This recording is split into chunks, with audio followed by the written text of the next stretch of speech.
Assalamualaikum warahmatullahi wabarakatuh. Alhamdulillah, alhamdulillahi dzil jalali wa syari'il harami wal halali.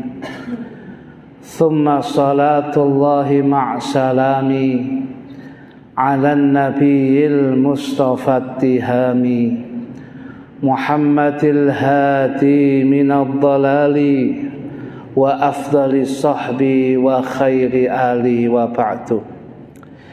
Fa ila hadratin nabi sayyidina Muhammadin sallallahu alaihi wa alihi wa sahbihi wa sallam, khususan ila jami' masyayikhina wa asatidina wa ulama'ina al-mukhlisin al-amilin wa jami' sadatina al-alawin wa jami' sadatina sufiyah wa ulama'ina syafi'iyah wa jami' al-muhaddithin wal mufassirin wa aslafina salihin, khususan ila al-imam Abi Zakaria Yahya bin Sharaf an-Nawawi wa Syekh Muhammad bin Abdullah bin Abdul Latif Al-Jurdani, anna Allah yataghashahum jami'an birrahmah wal maghfirah wa yu'idu alaina min barakatihim wa asrarihim ala hadhihi niyat wa likulli niyatin salihah.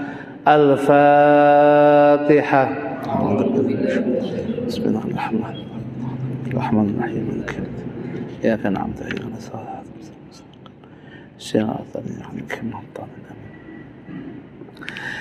Bismillahirrahmanirrahim. Nawaitu ta'alluma wa ta'lima wa tadhakkura wa tadhkira wa naf'a wal intifa'a wal ifadata wal istifadata wal hatha ala tamassuki bi kitabillahi wa sunnati rasulih wa du'a ilal huda wa dalalata ala al khair ibtigha'a wajhillahi wa mardatihi wa qurbihi wa thawabih. Hadirin hadirat sekalian, jamaah Masjid Al-Barakah yang senantiasa dimuliakan oleh Allah. Malam hari ini seperti biasanya kita mengaji dan mengkaji kitab hadis Arba'in An-Nawawiyah, kitab hadis yang sangat-sangat barokah, sekalipun isinya hanya kurang lebih 41-42 hadis, tapi hadis-hadis yang ada di dalam kitab ini merupakan imaduddin, menjadi tiang agama yang menjadi tegaknya agama Islam, menjadi bagusnya akhlakul karimah seseorang, dan kemudian diterimanya ibadah seseorang di hadapan Allah. Salah satunya sebab orang tersebut mempelajari, mengaji dan mengkaji kitab hadis Arba'in An-Nawawiyah. Malam hari ini hadirin hadirat sekalian, kita masih belum selesai membaca dan menjelaskan Al-Hadithur Rabi' wal Ishrun, hadis yang ke-24 di dalam kitab hadis Arba'in An-Nawawiyah. Saya ulangi, kita masih belum selesai membahas Al-Hadithur Rabi' wal Ishrun, hadis yang ke-24 bagian tengah hadirin. Disebutkan di dalam ungkapan kitab hadis Arba'in An-Nawawiyah niki,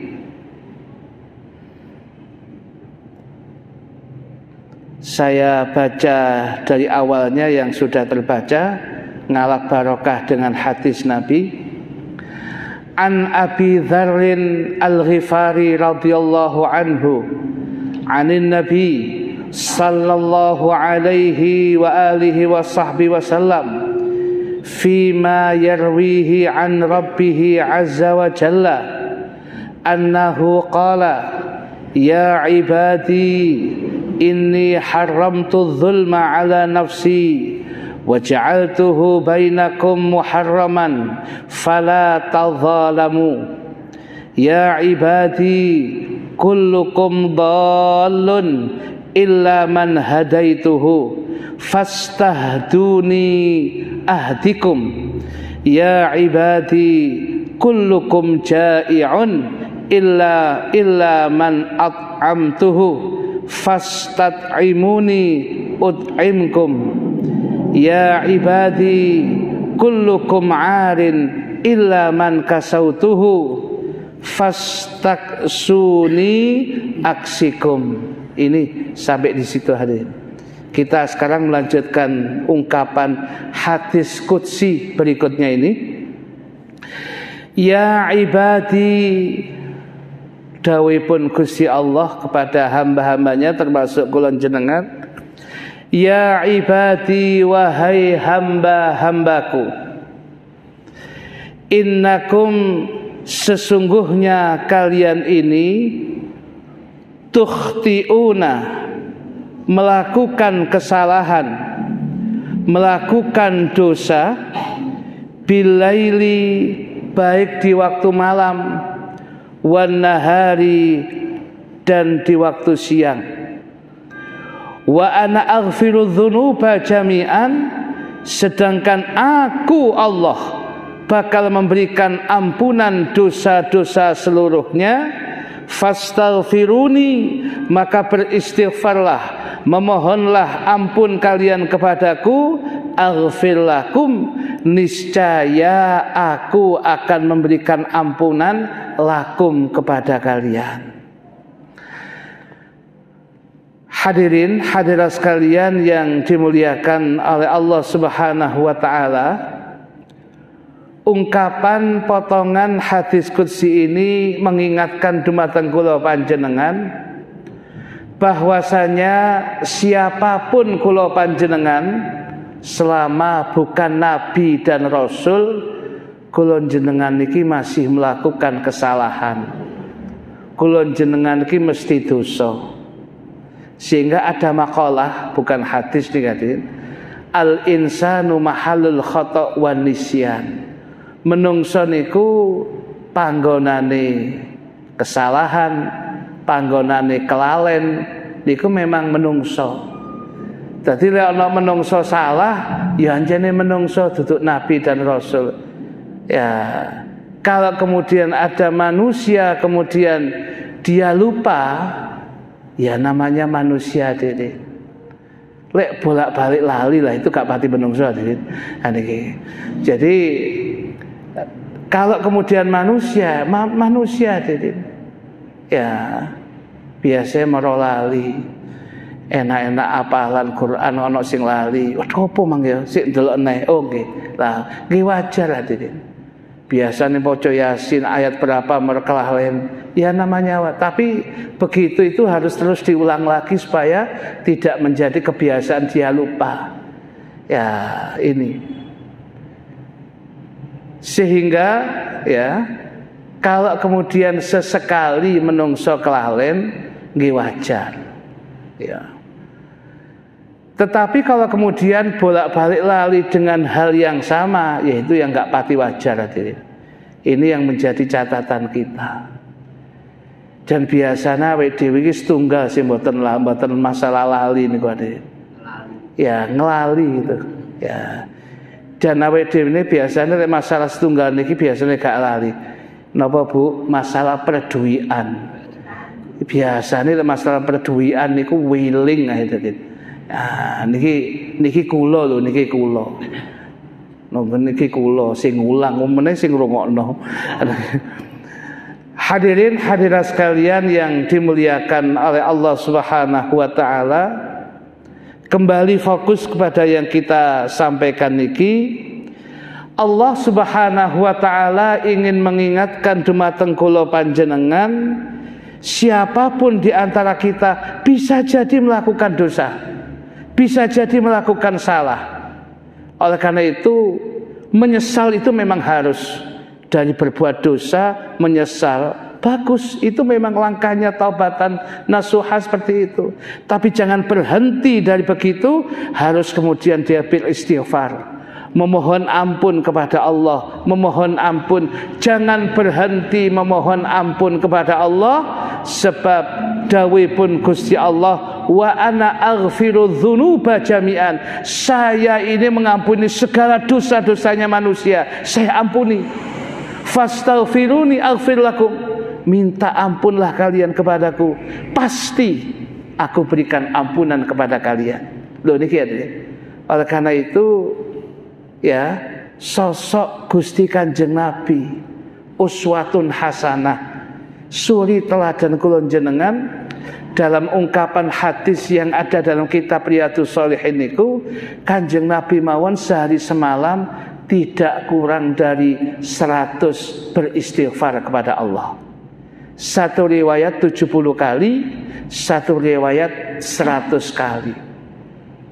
Padahal Gusti Kanjeng Nabi niku maksum lah, mboten nate dosa, mboten nate salah. Lho ngoten niku si istighfar ten Gusti Allah untuk menjadikan uswatun hasanah, suri teladan bagi kita. Agar kemudian Nabi itu ingin memberikan hal yang tersirat. Sekalipun saya enggak punya dosa, sekalipun Allah mengampuni dosa-dosa aku tetap beristighfar. Sedangkan kalian wahai hamba-hamba Allah yang tidak mudah diampuni dosa kecuali meminta, harusnya istighfarnya lebih dari 100 kali. Padahal istighfar terus niku sae lho. Tiang ahli istighfar, ya, hari-harinya digunakan beristighfar kepada Allah. Loh, niku yang demikian ini saya tidak ada jeleknya.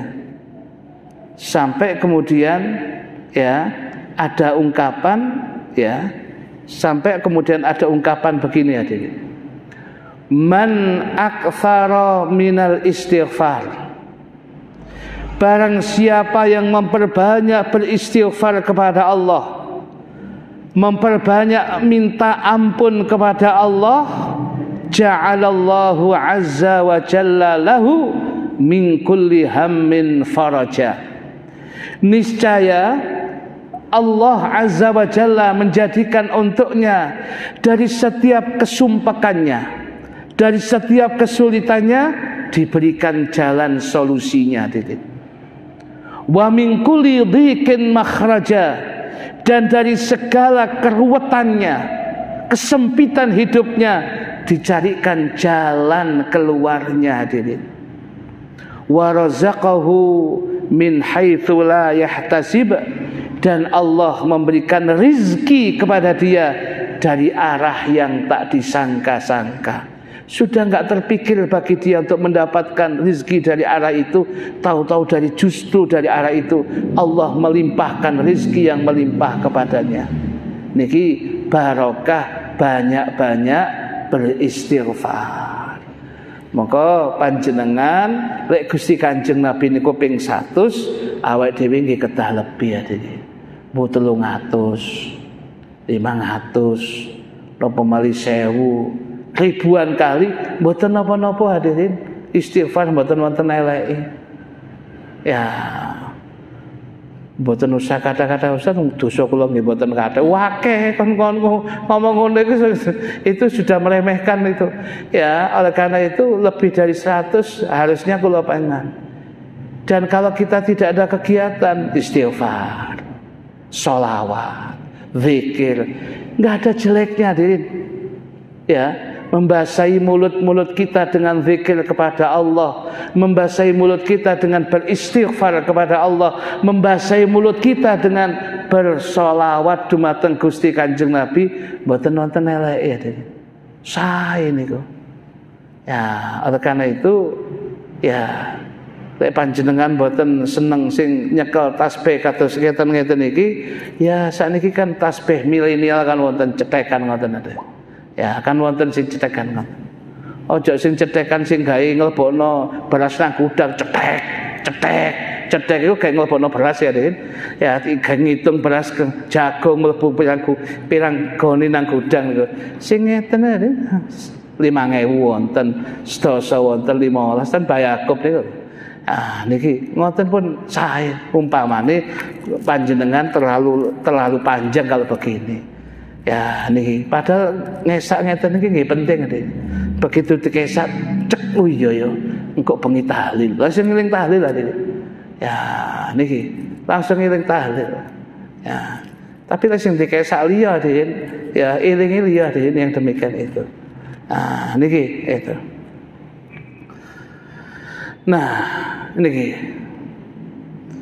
Hadirin hadirat sekalian yang dimuliakan oleh Allah, intinya kapanpun saja kula pengen beristighfar, bagus dan perbanyak istighfar kepada Allah.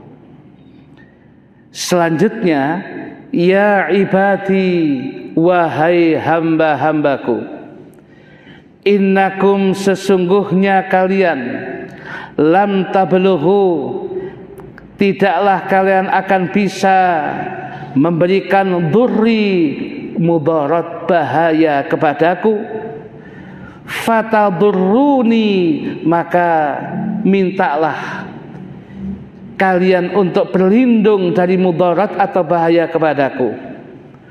Walam tablughu naf'i, dan kalian tidak akan mampu memberikan manfaat kepadaku. Fatangfa'uni, maka memintalah manfaat kalian kepada aku. Artinya hadirin, kula jenengan niki makhluk yang lemah, sedangkan Gusti Allah niku merupakan sang khalik, pencipta kula panjenengan, pencipta segalanya, yang maha kuat dan maha segalanya. Makanya Gusti Allah niku mboten saged kita kemudian memberikan mudarat, bahaya kepada Allah, memberikan manfaat kepada Allah, mboten. Termasuk ibadah kula panjenengan niki, jangan kemudian berharap dengan panjenengan ibadah Gusti Allah semakin jalla jalalu, semakin agung, semakin hebat. Tanpa ibadah kita pun Gusti Allah tetap hebat. Ketika kula panjenengan ibadah Gusti Allah tambah hebat, sebenarnya ibadah itu mboten ngefek kepada Allah Subhanahu wa taala. Hakikatnya untuk kita hadirin. Balik nang awake dhewe. Dados ibadah niku hakikatnya kembalinya kepada kula panjenengan. Maka ibadah yang kita lakukan agar bisa kembali kepada kita berupa pahala, berupa makom yang semakin tinggi di hadapan Allah, berupa lebih dekatnya kita kepada Allah, maka perbaiki ibadahmu hanya untuk menggapai ridha Allah. Di sana kemudian makom panjenengan mantep, akan kemudian semakin dekat dengan Allah. Sebab wonten cerita tentang hadis yang panjang. Hadisnya disampaikan oleh sahabat Mu'ad bin Jabal. Wonten tiyang ibadah kepada Allah, ganjaran ibadah niki munggah diri. Ya. Sampai kemudian kemudian langit yang pertama tembus diri. Langit yang kedua tembus nang. Langit yang ketiga tembus malih. 4, 5, 6, 7 tembus sampai di hadapan Allah. Padahal kadang-kadang ada ibadah sampai langit 1 pun boten tembus, pun jatuh. Sebab ya ibadahnya bukan golek ridhone Gusti Allah, nggih pencitraan ngoten niku pancen. Niku sampai tembus. Sampai kemudian di hadapan Allah. Begitu di hadapan Allah ditinggali ibadah itu, ternyata ada tidak ikhlasnya. Wonten riyae kok mboten ikhlas karena Gusti Allah.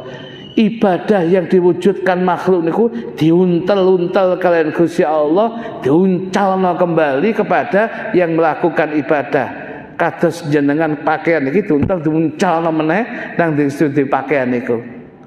Iki lho ibadahmu gak tak terima. Kita jangan sampai yang seperti itu hadirin. Makanya ibadah apa yang kita lakukan bukan kemudian memberikan manfaat atau mudarat kepada Allah. Hakikatnya kembali kepada kula panjenengan. Maka ya, segala sesuatu tidak akan bisa memberikan mudarat bahaya kepada kita kecuali Allah yang menentukan bakal mendapatkan mudarat. Bahaya maksudnya ini. Sesuatu tidak akan bisa memberikan manfaat kepada kita kecuali Allah meletakkan manfaat itu kepada kita.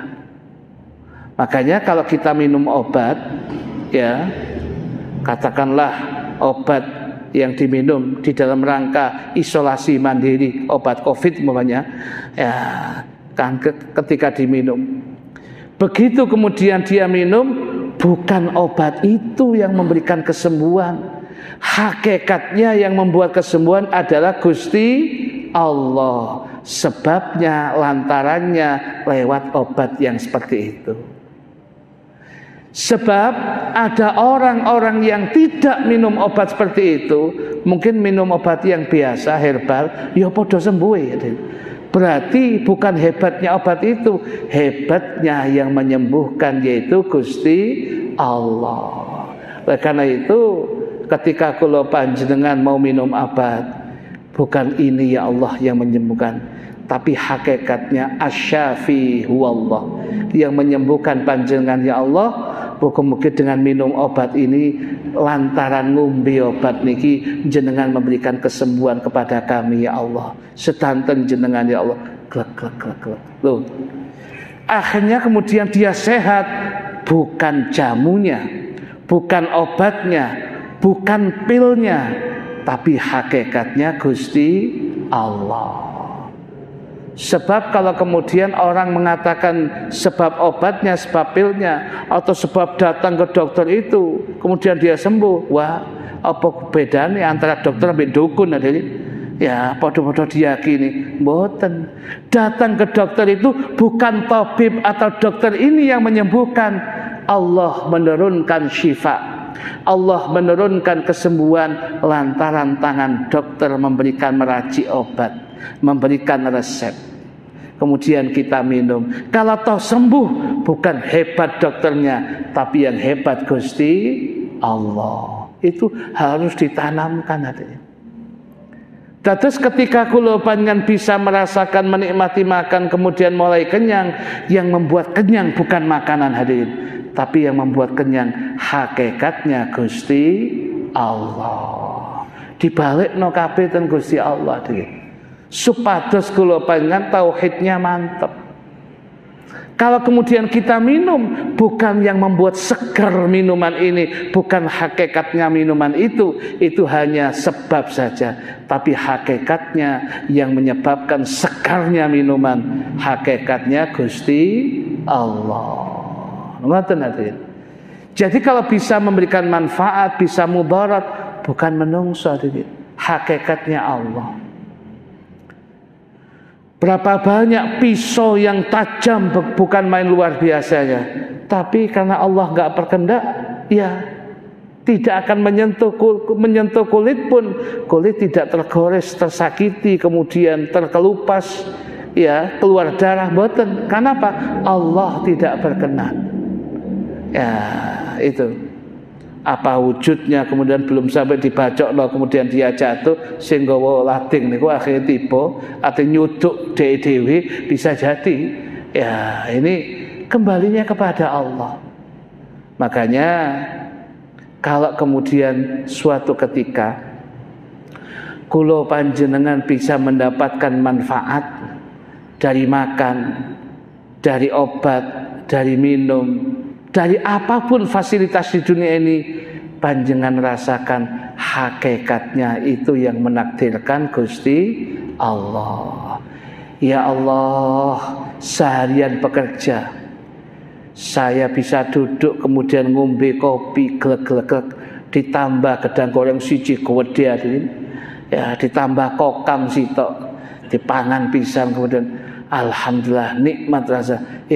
Yang memberikan nikmat, memberikan manfaat bukan gedang gorengnya, bukan kokamnya, bukan kopinya, tapi hakikatnya Gusti Allah yang diletakkan di situ. Itu tadi. Maka sebelum kita mengucapkan terima kasih kepada orang yang menyiapkan, mungkin memberi, tapi ucapkan alhamdulillah. Segala puji bagi Allah. Makanya salafus saleh doanya setelah makan itu alhamdulillah alladzi at'amani hadza wa razaqanihi min ghairi haulin minni wala quwwah. Segala puji bagi Allah ya, yang telah memberikan makan kepadaku, yang telah memberikan kebaikan kepadaku dengan tanpa kekuatan dan kekuatan kecuali hanya karena Allah Subhanahu wa ta'ala. Kemudian ya ibadi, wahai hamba-hambaku, lau seandainya anna awalakum, seandainya bahwasanya orang-orang yang awal di antara kalian, wa akhirakum, dan orang yang terakhir di antara kalian, wa insakum, seluruh manusia di antara kalian, wa jinnakum, dan seluruh jin di antara kalian, kanu ala atqa qalbi rajulin wahidin, mereka seluruhnya menguati hati seorang laki-laki, minkum, di antara kalian, ma zata dzalika fi mulki syai'an, maka tidaklah menambah akan hal itu di dalam kekuasaanku syai'an, sedikit pun juga. Maksudnya kalau seseorang ini manusia, dari munculnya manusia yang pertama, katakanlah Nabi Allah Adam alaihi salam, sampai anak putu Nabi Adam niki, sampai ketemu manusia yang terakhir di akhir zaman sebelum kiamat hadirin niki, dikelompokno kabeh. Jin manusia seluruhnya dikumpulkan seluruhnya, jin-jinnya dikumpulkan seluruhnya, kemudian untuk kemudian menguati hati seseorang untuk semakin takwa, membantu ketakwaan seseorang. Hal begitu itu tidak membuat kekuasaan Allah semakin tinggi, biasa aja. Ma zata dzalika fi mulki syai'an, maka tidaklah bertambah akan hal itu di dalam kekuasaanku sedikit pun jua. Ini kan. Nah, oleh karena itu ya, niki yang menjadi napa niku catatan adalah seperti itu. Artinya kalau ada orang ibadah hebat, ibadahnya dia bukan hakikatnya untuk Allah, kembalinya kepada dia. Dengan dia ibadah itu kemudian makomnya Gusti Allah, kekuasaan Gusti Allah semakin luas, enggak juga, tidak akan menambah. Seluruh dari manusia semuanya ibadah, makomnya Allah ya tetap Jalla Jalaluhu, maha tinggi. Seluruh manusia yang ada di dunia maksiat kabeh, Gusti Allah tidak terkurangi kekuasaannya. Makanya ibadah niku kembalinya kepada kula panjenengan. Oleh karena itu harus kemudian kula panjenengan ketika ibadah, karena ini kembalinya kepada kita, perbaiki ibadah kita, bukan untuk Allah. Ya, niki. Sampai pernah ada satu kisah dalam kitab Nasaihud Diniyah ada, dalam kitab Khosaisul Ummatil Muhammadiyah juga ada. Ada seseorang ini dihidupkan di zaman dahulu hadirin, itu usianya 500 tahun. Wonten mriki sing umure 100 tahun niki. Ya, insyaallah niki wajah-wajah iki 120-an kabeh niki lho Mas. Ya. Tapi nek ndelok gak tegake rada milih nggih, rada gak pati 100 kok iki. Nah, jadi usianya diberikan oleh Allah 500 tahun. Dia dihidupkan oleh Allah di satu pulau hadirin. Ya. Pulau itu tidak ada yang mendiami kecuali dia. Dia bertahan hidup di situ 500 tahun. Urip sendirian di pulau itu dicukupi air beningnya oleh Allah. Airnya dicukupi. Buah-buahan dicukupi, segalanya dicukupi. Dia mau masak, dia makan apa, di situ dicukupi oleh Allah. Sehingga dia bertahan hidup 500 tahun. Ya, niki. Sehingga dan hidupnya damel ibadah tok hadirin. Diwian hadirin ibadah, sehingga kemudian apa yang terjadi? Mau berbuat maksiat, maksiat apa? Ghibah ngrasani, karena sing dirasani wong diwian. Ya, mau berbuat kezaliman apa? Wong urip diwian, mboten keluar dari pulau itu 500 tahun hadirin. Dicukupi oleh Allah di situ. Jadi isinya ibadah tok ten Gusti Allah. Setelah 500 tahun dimatikan oleh Allah hamba ini. Dan kemudian di akhirat, niku ceritanya sampai akhirat, niku hamba ini kemudian berjalan di hadapan Allah untuk dihisab. Amalnya, ya memang banyak amalnya. Dosanya kok mboten wonten tadi. Dia mau berbuat dosa apa enggak? Wah, amal ibadah niku dihitung 500 tahun, musak kata-kata itu. Begitu kemudian selesai, Gusti Allah niki sanjang kepada hamba niki, ya abdi udkhulil jannata bi rahmati, wahai hambaku, masuklah engkau ke dalam surga sebab rahmatku. Hamba niki ngomong, la ya Allah, boten Gusti, adkhulil jannah bisababi amali. Ya, kula niki mboten Gusti, kula niki mlebu swarga niki nggih sebab amal-amal salehku niki. Loh, Gusti Allah dikatakan, ya sudah, ojo berangkat sih, ya sik dihentikan dulu. Kalau begitu kita lihat antara nikmat karunia yang aku berikan dengan apa itu, dengan ibadahmu selama 500 tahun lebih hebat mana? Kata Allah, cukup saja satu bola mata. Satu bola mata yang sudah jadi nikmat 500 tahun ini, ya, dia ditimbang oleh Allah nikmat mata niki ditimbang di satu neraca, sedangkan ibadah 500 tahun di satu neraca.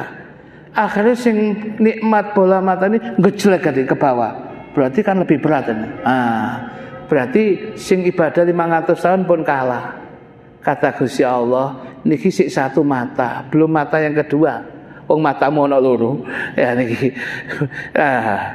Oleh karena itu kemudian belum nikmat tangan, belum nikmat suara, belum nikmat telinga. Berarti sama niku wis gak iso mbayar iki. Berarti wis gak ono amale zaman. Lho kalau begitu udkhulin nar ya bi'adli, saiki mlebu neraka saya. Wis gak ono amalmu wis. Langsung kleset-kleset nggih pun kula Gusti tak mlebu swarga mawon pun Gusti. Kok gak kait mang kata-kata. Ya, kenapa sik kudu bulet mawon? Ya. Ternyata awake dhewe niki mlebet swarga niku bukan hebatnya amal kita, tapi sebab rahmatipun Gusti Allah. Lah terus ibadah kita gimana? Dawuhipun Gusti Allah, innallaha qaribun. Ya, sesungguhnya Allah itu dekat. Ya, sesungguhnya bahwasanya inna rahmatallahi qaribun minal muhsinin. Sesungguhnya rahmat Allah itu dekat dengan orang-orang yang berbuat kebajikan. Jadi ibadah kita itu agar kita dilingkupi rahmat oleh Allah, dikai rahmat oleh Allah. Gusti Allah pun welas asih kepada kita. Allah akan memudahkan segalanya untuk kita mendapatkan surga Allah, mendapatkan nikmat Allah, sebab kula jenengan angsal rahmatipun Gusti Allah, sing penting rahmat hadirin. Ya, sing penting niku rahmat niku. Niki. Oleh karena itu, kalau toh kemudian ada seluruh makhluk niki membantu seseorang untuk ibadah, tidak akan menambah yang namanya kekuasaan Allah. Sebaliknya katanya, ya ibadi, wahai hamba-hambaku, lau anna awalakum wa akhirakum, seandainya bahwasanya yang pertama di antara manusia yang pertama sampai manusia yang terakhir di antara kalian, wa insakum wa jinnakum, baik manusia atau kalangan jin seluruhnya di antara kalian, kanu ala afjari qalbi rajulin wahid, mereka semua bersepakat untuk menguati kemaksiatan hati seseorang kepada Allah. Ma naqasa dzalika min mulki syai'an, tidaklah mengurangi kekuasaan Allah sedikit pun juga. Ada manusia ahli ibadah, kekuasaan Allah tetap ngingoten. Ada manusia maksiat, tidak akan kemudian menggoncangkan kekuasaan Allah, enggak ngefek hadirin. Berarti baliknya kepada kita sendiri hadirin. Oleh karena itu, jadilah manusia yang tahu diri hadirin. Hakikatnya kembalinya lho, ibadah berarti kayak sampean dewi. Semakin bagus ya semakin bagus yang panjenengan akan bawa ke akhirat kelak. Semakin rusak ya semakin rusak yang pengen bawa itu nanti. Nah, ini menjadi catatan kula panjenengan untuk lebih berhati-hati. Saya kira cukup hadirin. Memang hadisnya ini panjang, masih akan kita sambung pada waktu-waktu berikutnya, masih dengan hadis 24. Sebelum kita tutup hadirin, kalau menawi pengen wonten sing badhe tanglet, monggo. Monggo Pak. Assalamualaikum warahmatullahi wabarakatuh. Waalaikumsalam. Bagaimana hukumnya seseorang penebas buah pada saat itu pohonnya masih dalam keadaan masih bunga, tapi kelihatannya bagus, menurut beliaunya pasti ini hasil, tapi posisinya masih bunga, dia tebas. Bagaimana hukumnya? Mohon. Nggih. Sampun nggih. Ten kitab Fathul Qarib Al-Mujib niku babul bab jual beli, atau ten kitab Sulamut Taufik niku bab ngebek jual beli juga. Niku syarat jual beli niku adalah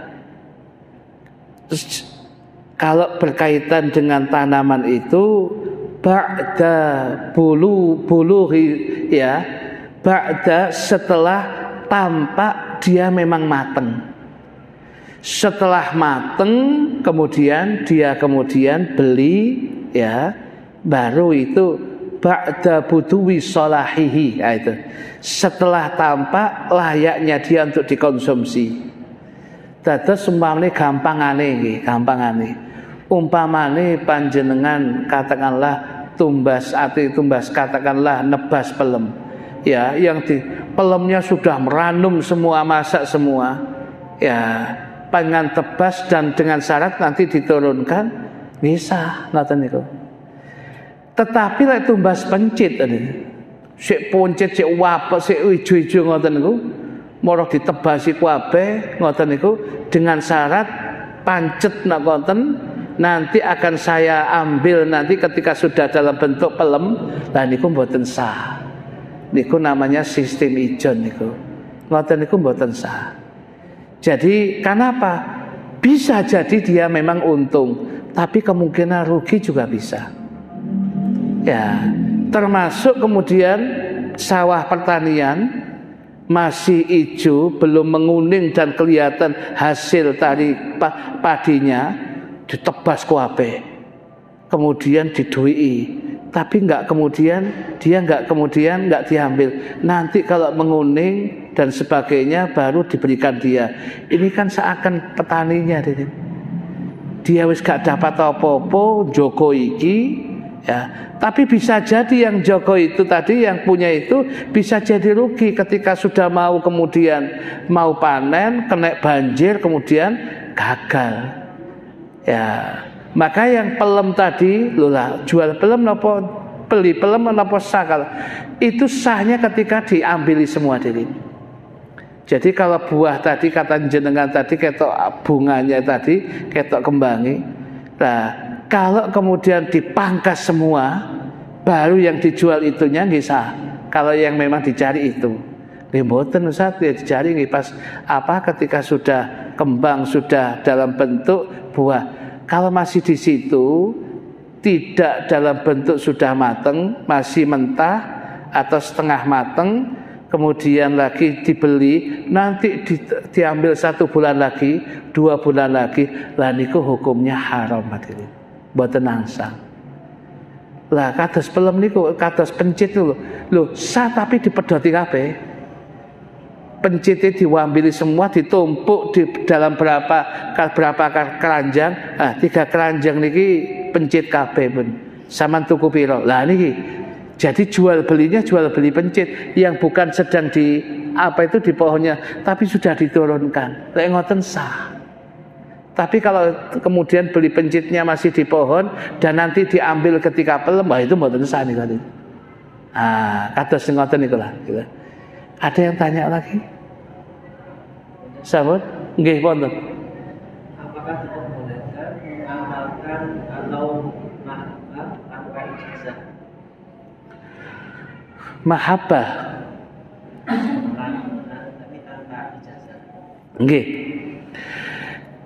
Beliau bertanya, apakah boleh mengamalkan amalan-amalan tertentu tanpa ijazah? Kalau amalannya secara umum, datangnya saking Gusti Kanjeng Nabi Muhammad sallallahu alaihi wasallam, mboten napa-napa. Kados zikir ba'da salat, istighfar. Kemudian la ilaha illallah wahdahu la syarikalah, ada yang 3 kali, ada yang 10 kali. Kemudian subhanallah 33 kali, alhamdulillah. Ngoten niku zikir secara umum, mboten ijazah, mboten napa-napa. Tetapi kalau kemudian zikir-zikir khusus bentuknya hizib atau aurat, itu memang harus ada ijazah. Umpamane gaman, lading niku luwandepi tajam. Tapi kalau kemudian gak ana ijazah ya tetap lading, tapi kedul hadirin.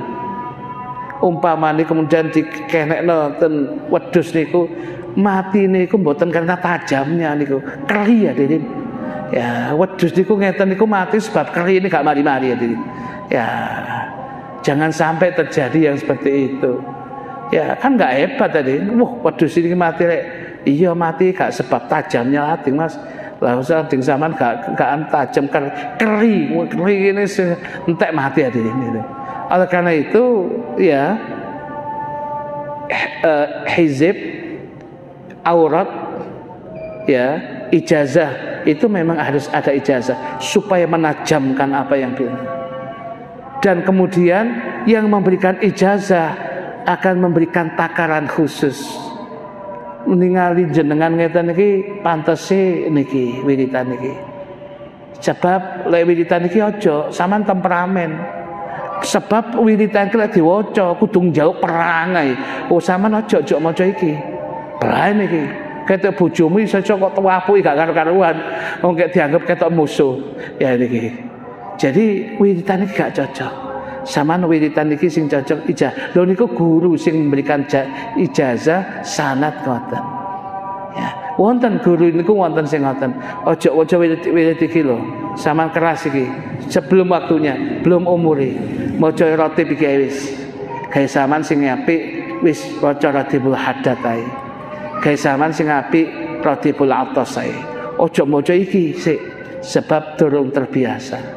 Lha niku ada ukuran-ukurannya hadirin.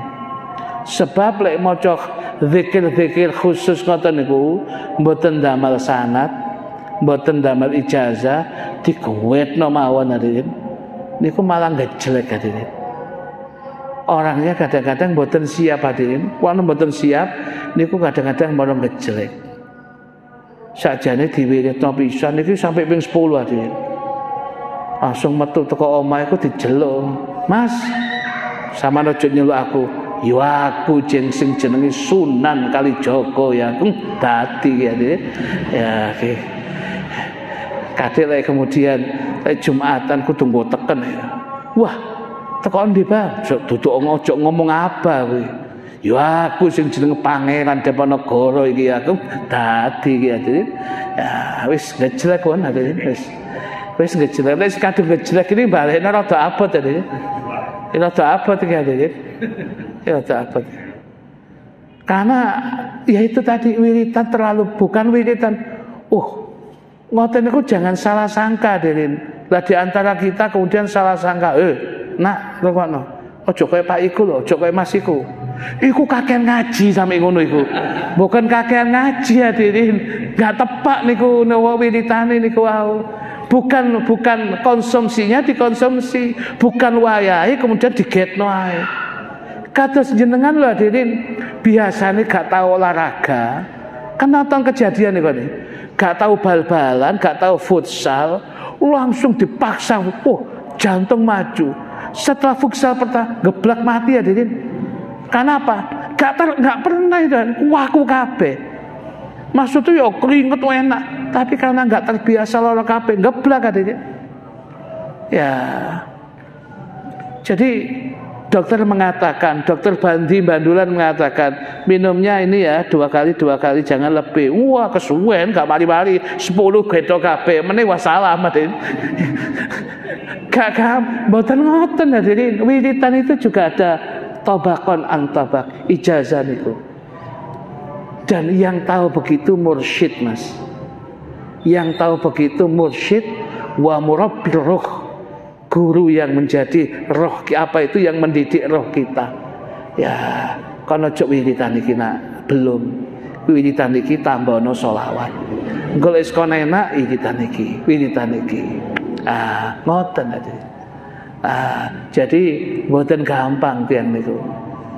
Tetapi kalau kados rotib haddad, rotibul atas niku sifatnya umum diwaos mboten. Tapi lah ono ijazahe, tambah mangkan. Umpamane pisau niku semakin tajam. Maka wiritan niku lek dijazahi damel ijazah wonten ijazahe sanad gurunya niku luwih sae dene. Lebih sae. Ngoten niku. Cukup ada niki? Niki. Bismillahirrahmanirrahim. Alhamdulillahirabbil alamin. Allahumma salli wa sallim ala sayyidina Muhammadin wa ala alihi wa sahbihi ajma'in. Allahumma aqsim lana min khasyatika ma tahulu bihi bainana wa baina ma'asiyatik wa min ta'atika ma tuballighuna bihi jannatak wa min al-yaqini ma tuhawwinu bihi alaina masaibat dunya wa mati'na bi asma'ina wa absarina wa quwwatina ma ahyaytana waj'alhu al-waritha minna waj'al tha'rana ala man ظلمنا وانصرنا على من عادانا ولا تجعل مصيبتنا في ديننا ولا تجعل الدنيا أكبر همنا ولا مبلغ علمنا ولا تسلط علينا من لا يرحمنا وحسبنا الله نعم الوكيل ولا حول ولا قوة إلا بالله العلي العظيم وصلى الله على سيدنا محمد النبي الأمي وعلى آله وصحبه وسلم والحمد لله رب العالمين سبحانك اللهم وبحمدك أشهد أن لا إله إلا أنت أستغفرك وأتوب إليك سبحانك اللهم وبحمدك أشهد أن لا إله إلا أنت أستغفرك وأتوب إليك سبحانك اللهم وبحمدك أشهد أن لا إله إلا أنت أستغفرك وأتوب إليك بسم الله الرحمن الرحيم والعصر إن الإنسان لفي خسر إلا الذين آمنوا وعملوا الصالحات وتواصوا بالحق وتواصوا بالصبر والسلام عليكم ورحمة الله وبركاته.